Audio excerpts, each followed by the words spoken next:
Anytime the Pope comes to the United States, it's a cause for great excitement and joy, not only for Catholics, but for everybody, because the Pope is a spiritual leader, the moral voice of the world, or the conscience of the world, in a way. Remember when Pope John Paul II came to the United States for the first time in 1979? He just lit this country on fire. He was still young, he was at the height of his powers, threw babies up in the air and caught them, jumped off stages.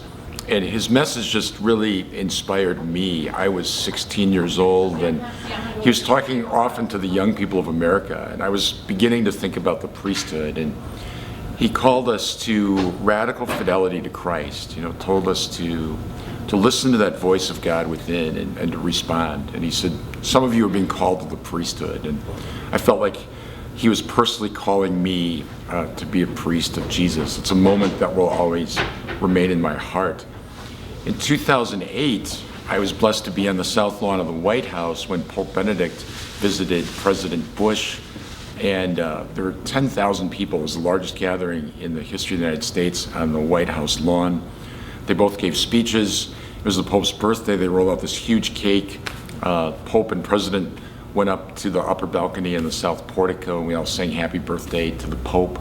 It's one of those crystal clear spring days in Washington, and just a beautiful memory.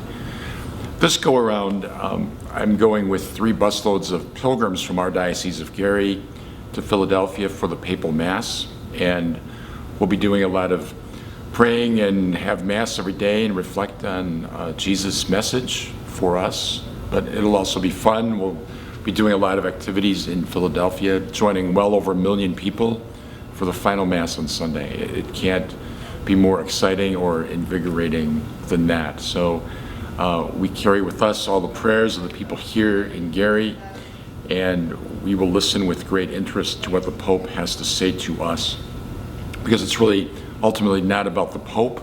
It's really about Jesus and his message of salvation and mercy and love for all people.